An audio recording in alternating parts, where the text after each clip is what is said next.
स्वागत है मेरे प्यारे मित्रों। और आप सब मुझे ऐसे क्या घूर रहे हो? हाँ, पता है कि मैं इस वाली कहानी को देरी से डाल रही हूँ। और देखो आप सब, हम कहानी आगे बढ़ाते हैं। जैसा कि हमने देखा था, जूनियर चैन गुफा के अंदर किसी का साया देखकर उसे लगने लगता है कि गुफा के अंदर भी कोई जंगली बीस्ट होगा।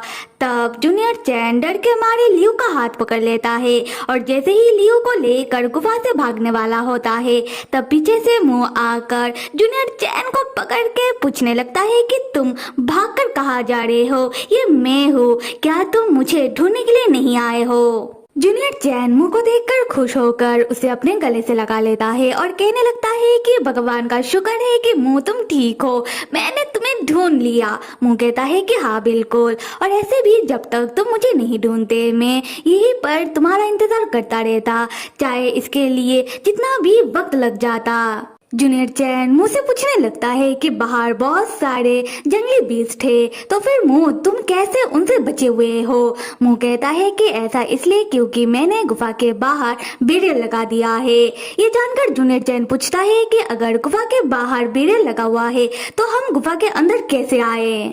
तब हम दूर खड़े हुए लियू को देखते हैं, जिसके ऊपर कोई ध्यान नहीं दे रहा था।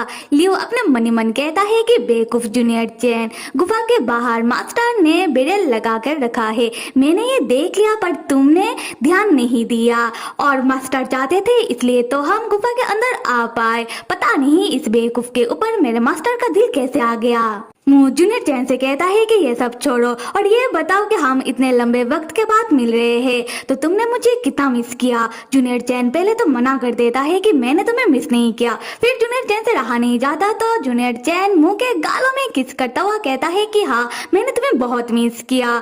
और जूनियर चैन के अचानक किस से मुंह थोड़ा चौंक जाता है। फिर मुंह मनी मन सोचता है कि आखिरकार जूनियर चैन को भी मुझसे बेइंतहा मोहब्बत हो ही गया।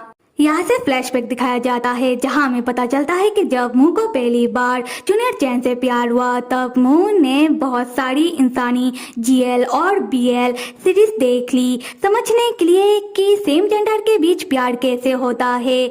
और ये सारी सीरीज देखकर मुंह मनी मन सोचता है कि वाह, इंसान कितने कमाल के होते हैं प्यार के मामले में। उसके बाद मुंह दोनों ही सीरीज के रोमांटिक सीन को ध्यान से देखने लगता है, फिर सोचता है कि मुझे भी ये सारी की सारी रोमांटिक सीन जूनियर चैन के साथ करनी है। अब फ्लैशबैक से बाहर आते हैं, जहां मुंह सोच रहा था कि इतनी सारी सीरीज को इतना वक्त देकर देखना अब जाया नहीं जाएगा। उसके बाद मुंह जूनियर चैन के साथ रोमांटिक होता हुआ कहता है कि मैंने भी तुम्हें बहुत मिस किया, हर एक पल हर एक लम्हा तुम्हारी याद में मैं पागल हो रहा था।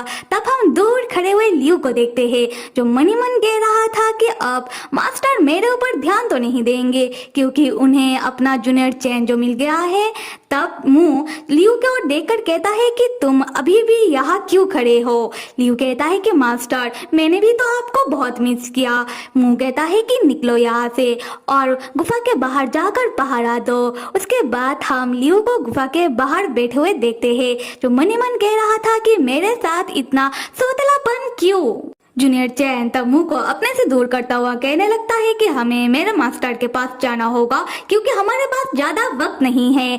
मुंह कहता है कि नहीं, हम इस प्लेस को छोड़कर अभी नहीं जा सकते क्योंकि मैं अभी तक ठीक नहीं हुआ हूँ। जूनियर चैन ये सुनकर परेशान हो जाता है और मुंह से पूछता है कि क्या तुम ठीक नहीं हुए हो?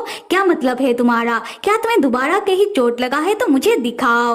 मुंह बताने लगता है कि देखो जूनियर चैन, मेरे अंदर की जादुई राक्षसी मनी को ठीक करने का प्रोसेस बहुत ही लंबा है, इसलिए मुझे थोड़ा लंबा वक्त के लिए इसी लाइलाइन के सिल के अंदर ही रुकना होगा।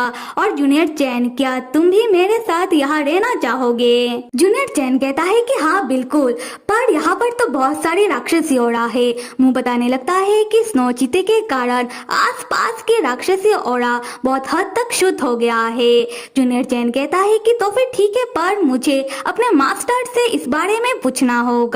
और अभी तुम ये बताओ कि बड़े भैया बाइजिन कहाँ है? मुंह जूनियर चैन को तो कस के पकड़ के रोमांटिक होता हुआ कहता है कि छोड़ो उसे, वो जहाँ होगा ठीक होगा, पर तुम अपना फिक्र करो। जूनियर चैन पूछता है कि क्यों, मैं अपना फिक्र क्यों करूँ? यहाँ से होता है सीन शिफ्ट और हम टैन और बाजिन को देखते हैं, जहाँ बाजिन बहुत ही सुकून से टैन के पास सो रहा है और टैन मनी मन सोच रहा था कि बेन ने अपने जड़ों से टैन बना कर दिया है, पर ये टैन हम दोनों के लिए कुछ ज्यादा ही छोटा नहीं है। अगर हम करवट लेंगे तो ये टैन टूट सकता है। खैर, फिर भी मुझे अच्छा लग रहा है क्योंकि बाजिन जो मेरे पास है, पर पहले बाजिन जैसे हरकत कर रहा था, मुझे पक्का लग रहा था कि बाजिन नहीं बल्कि जीन है। खैर जाने दो, पता नहीं जूनियर चैन और मास्टर होंग क्या कर रहे होंगे। आशा करता हूँ कि वो दोनों जिन पागलों को ढूंढने के लिए आए हैं वो लोग उन्हें मिल गए होंगे, पर मास्टर अगर मेरे साथ होते तो अच्छा होता। वो बाजिन को चेक करके पता लगा सकते थे कि बाजिन का फिलहाल का हालत कैसा है। यहाँ से हम टैन के फ्लैशबैक में आते हैं, जहाँ टैन मास्टर होंग से पूछता है कि मास्टर, आपने मुझे अपना स्टूडेंट क्यों बनाया।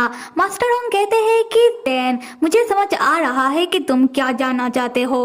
टैन, मुझे सच में तुम्हारे और बाजिन के बचपन के बारे में नहीं पता, पर बहुत साल पहले मैं पाताल लोक किसी काम से आया था और जब मैं वापस जा रहा था तब रास्ते में मुझे तुम और बाजिन बेहोश हालात में मिले और जब मैंने तुम्हें चेक किया तब मुझे पता चला कि तुम्हारी अंदर की शक्तियाँ तुम्हारे शरीर से बाहर थी और बेकाबू थी और तुम्हारी स्पिरिट रूट भी अपने ठीक प्लेस में नहीं थी जिससे तुम्हारी जान जा सकती थी और मैंने तुम्हें बचाना जरूरी समझा, इसीलिए मैंने तुम्हें अपने साथ लेकर आया।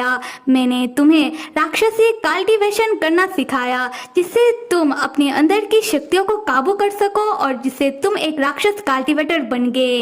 और रहा सवाल बाजिन का, तो हाँ, उस दिन बाजिन भी तुम्हारे बगल में बेहोश था और जब मैंने बाजिन को चेक किया तब मुझे पता चला कि बाजिन के अंदर की सोल और स्पिरिट रूट आदि है, पर बाजिन फिर भी ठीक हालात में था, तो इसलिए मैंने इस बारे में ज्यादा ध्यान नहीं दिया। और जब आगे चलकर डोडो का जन्म हुआ तब मुझे समझ आया कि बाजिन ने तुम्हें बचाने के लिए उस समय अपनी सोल और स्पिरिट रूट तुम्हें दे दी थी और फिर जब तुम दोनों एक साथ सोए जिससे डोडो का जन्म हुआ और बाजिन ही डोडो का पिता है। टैन मास्टर होंग से पूछता है कि मास्टर, अगर आपको ये सारी बातें पहले ही पता चल चुकी थी तो आपने मुझे क्यों नहीं बताया। मास्टर होंग कहते हैं कि टैन, मैं तुम्हें क्यों बताता, और अगर मैं तुम्हें बता भी देता तो तुम क्या कर लेते। बाजिन ने बहुत सालों पहले तुम्हारे ऊपर दया किया था, क्या इसीलिए तुम जाकर बाजिन के चरण में उसका दास बनकर पड़े रहते, या फिर तुम अपना सोल जाकर बाजिन को देकर आते ये कहे कि तुम रखो अपना सोल, या फिर तुम डोडो को जाकर बाजिन को देकर आते। बताओ तुम क्या करते। टैन तब अपना सर पकड़ लेता है और मास्टर होंग से पूछने लगता है कि मास्टर, बाजिन ने जो अपना सोल और स्पिरिट रूट मुझे दे दिया है, क्या इसका बाजिन के ऊपर कोई साइड इफेक्ट होगा, अगर होगा तो क्या साइड इफेक्ट होगा।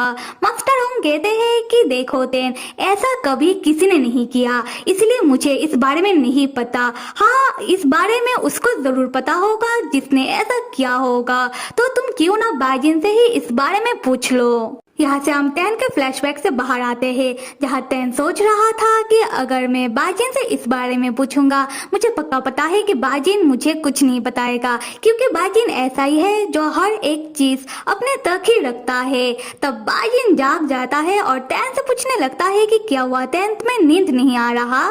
टैन कहता है कि बाजिन, मुझे तुमसे एक सवाल पूछना है। जब तुमने मुझे अपना सोल और स्पिरिट रूट दिया था तब तुम बहुत ही छोटे थे, तो तुम्हें कैसे पता कि इस तरीके से तुम मुझे बचा सकते हो। बाजिन कहता है कि टैन, क्योंकि ऐसा मैंने किताब में पढ़ा था। टैन सोचता है कि क्या मैं बाजिन से पूछूं, नहीं, मुझे पता है कि बाजिन मुझे नहीं बताएगा। खैर कोई बात नहीं। फिर टैन बाजिन से कहने लगता है कि बाजिन, सुबह होते ही हम मेरे मास्टर के पास जाएंगे, उसके बाद हम एक साथ पाताल लोक से बाहर निकल जाएंगे। बाजिन यहाँ टैन को बताता है कि इस ब्लैक माउंटेन वैली के अंदर एक दानव राज रहता है अपनी पलटनों के साथ, और बहुत सारी शक्तिशाली जंगली बीस्ट भी यहाँ रहते हैं और वो लोग ब्लैक माउंटेन वैली से बाहर नहीं निकलते क्योंकि यहाँ पर राक्षसी ओरा नहीं है और वो लोग राक्षसी ओरे को सहन नहीं कर पाते। और अब जो स्नो चीता राक्षसी ओरे को शुद्ध कर रहा है, कम कर रहा है, इसीलिए वो दानव षड्यंत्र रच रहे हैं है यहाँ से भागने का और राक्षसी दुनिया में आने का। और अगर वो दानव राज अपने पलटनों के साथ राक्षसी दुनिया में आ जाता है तो राक्षसी दुनिया में तबाही आ जाएगी और तब सारी की सारी जिम्मेदारी तैन के ऊपर आ जाएगी, क्योंकि तैन राक्षसों का महाराज जो है। तैन पूछता है कि तो फिर बाजिन तुम करना क्या चाहते हो। बाजिन बताता है कि तैन तुमने अंकल फैन को तो देखा होगा, वो भी यही रह रहे हैं और जंगली बिस्ट को मार रहे थे। तो अंकल फैन ने ही मुझे इस बारे में बताया है, तो मैं चाहता हूँ कि वो दानव यहाँ से भागे, उससे पहले हम उन जंगली बिस्ट और सारे दानवों को मार देते हैं। तैन पहले तो बाजिन की बातों को मान जाता है, फिर तैन बाजिन को समझाने लगता है कि हम ऐसा कैसे करेंगे, क्योंकि कुछ जंगली बिस्ट को मारना भी बहुत मुश्किल है और हम दानव राज और उसके पलटन को मारेंगे। ये सब करने के लिए हमें एक प्रॉपर रणनीति की जरूरत है। और मुंह कहाँ है? बाजिन कहता है मुंह, वो तो यही नॉर्टन साइड के गुफा में है। ये सुनकर तैन चौंक जाता है और बाजिन से कहने लगता है कि क्या यहाँ पर गुफा भी है जहाँ तुम लोग रहते हो, तो फिर तुम मुझे इस जंगल में क्यों रख रहे हो, हम जाकर गुफा में भी तो रह सकते हैं। ये कहते हुए तैन बाजिन के नजदीक आने लगता है। बाजिन घबराता हुआ तैन को कहता है कि अगर रात में हम गुफा में जाएंगे और रास्ते में अगर जंगली बिस्ट ने हमें पकड़ लिया तो क्या होगा। तैन कहता है इसके लिए वो गधा स्नोचिता है ना। बाजिन कहता है कि अगर राक्षसी ओड़े से हमें कोई नुकसान हो गया तो क्या होगा। तैन कहता है कि ओ ऐसा क्या, इसके लिए भी तो वो स्नोचिता है ना। फिर तैन कहता है कि मैं तो बस यही आशा कर रहा हूँ कि मुंह तुम्हारी तरफ बेवकूफ ना निकले और मुंह को अब तक जूनियर चैन मिल गया होगा।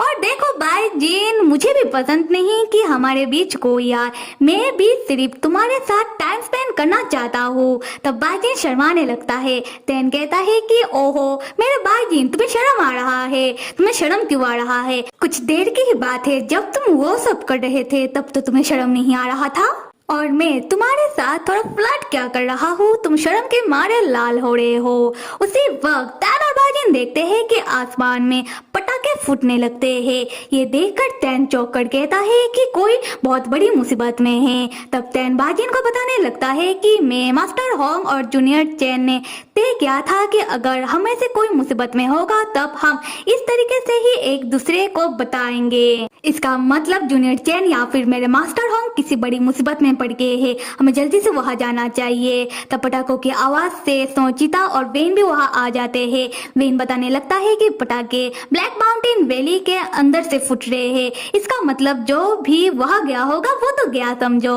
और यहाँ हमें समझ आता है कि कोई उस दानव राज के एरिया में चला गया है। तो फिर मेरे प्यारे मित्रों, कहानी में आगे क्या होता है देखने के लिए लाइक करो, सब्सक्राइब करो, कमेंट करो। Till then stay with me and see you.